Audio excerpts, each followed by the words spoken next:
Inilah penjelasan 4 macam jalur penerimaan peserta didik baru Sekolah Menengah Pertama Negeri, Kabupaten Purworejo, tahun pelajaran 2023-2024, beserta persyaratan atau ketentuan-ketentuannya.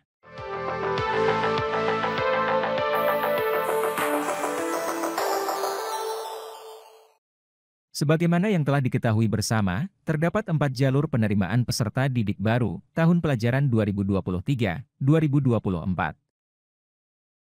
Pertama, jalur afirmasi.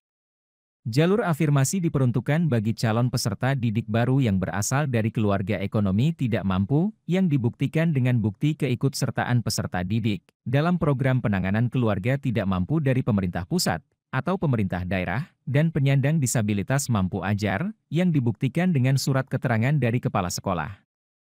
Kedua, jalur zonasi. Jalur zonasi diatur sebagai berikut. 1. Jalur zonasi berdasarkan kedekatan titik koordinat tempat tinggal atau domisili calon peserta didik dengan sekolah yang dituju. 2. Tempat tinggal atau domisili calon peserta didik berdasarkan alamat pada kartu keluarga yang diterbitkan paling singkat 1 tahun sejak tanggal pendaftaran PPDB.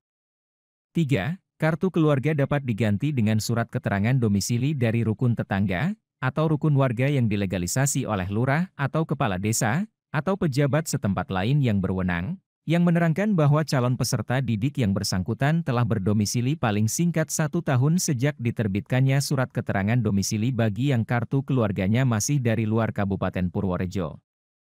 4. Surat keterangan domisili sebagaimana dijelaskan pada poin 3 di atas diperuntukkan bagi calon peserta didik yang telah bersekolah di wilayah Kabupaten Purworejo minimal 1 tahun dibuktikan dengan rapor. 5. Sekolah memprioritaskan calon peserta didik yang memiliki kartu keluarga atau surat keterangan domisili sebagaimana dimaksud pada poin 2 dan 3 adalah dalam satu wilayah kabupaten atau kota yang sama dengan sekolah asal atau yang bersekolah di daerah perbatasan. 3. Jalur prestasi. Jalur prestasi ditentukan berdasarkan, pertama, rapor yang dilampirkan dengan surat keterangan peringkat nilai rapor peserta didik dari sekolah asal. Nilai rapor yang digunakan adalah nilai rapor pada 5 semester terakhir, dan, kedua, prestasi di bidang akademik maupun non-akademik. Bukti atas prestasi diterbitkan paling singkat 6 bulan dan paling lama 3 tahun sebelum tanggal pendaftaran PPDB. 4. Jalur perpindahan tugas orang tua atau wali. Perpindahan tugas orang tua atau wali sebagaimana dimaksud, dibuktikan dengan surat penugasan dari instansi, lembaga, kantor, atau perusahaan yang mempekerjakan. Dalam hal terdapat sisa kuota jalur perpindahan tugas orang tua atau wali, maka sisa kuota dapat dialokasikan untuk calon peserta didik pada sekolah tempat orang tua atau wali mengajar. Persyaratan-persyaratan. Persyaratan calon peserta didik baru kelas 7 SMP atau bentuk lain yang sederajat sebagai berikut. Pertama, memiliki ijazah atau surat tanda tamat belajar sekolah dasar sederajat, atau surat keterangan yang berpenghargaan sama dengan ijazah sekolah dasar. Kedua, akta kelahiran dengan batas usia paling tinggi 15 tahun pada tanggal 1 Juli tahun 2023. Ketiga, syarat usia sebagaimana dimaksud tersebut dibuktikan dengan akta kelahiran yang dikeluarkan oleh pihak yang berwenang dengan menunjukkan dokumen asli.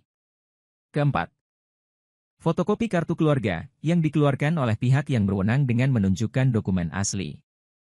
Kelima, surat penugasan atau mutasi dari instansi, lembaga, kantor, atau perusahaan yang mempekerjakan. Syarat ini diperuntukkan pada jalur perpindahan orang tua atau wali. Keenam, surat keterangan dari desa terdaftar dalam Data Terpadu Kesejahteraan Sosial atau DTKS. Syarat ini diperuntukkan pada jalur afirmasi. Ketujuh, fotokopi piagam prestasi tertinggi yang dimiliki dan sesuai dengan kriteria yang ditetapkan. Syarat ini diperuntukkan pada jalur prestasi. Kedelapan, nilai rapor kelas 4 semester 1 dan 2, kelas 5 semester 1 dan 2, dan kelas 6 semester 1. Syarat ini diperuntukkan pada untuk jalur prestasi. Kesembilan, calon peserta didik dengan kriteria anak berkebutuhan khusus diterima sesuai ketentuan yang berlaku. Demikian informasi penerimaan peserta didik baru Sekolah Menengah Pertama Negeri Sekabupaten Purworejo, tahun pelajaran 2023-2024. Semoga bermanfaat. Ikuti terus informasinya, dan jangan lupa like, share, dan subscribe.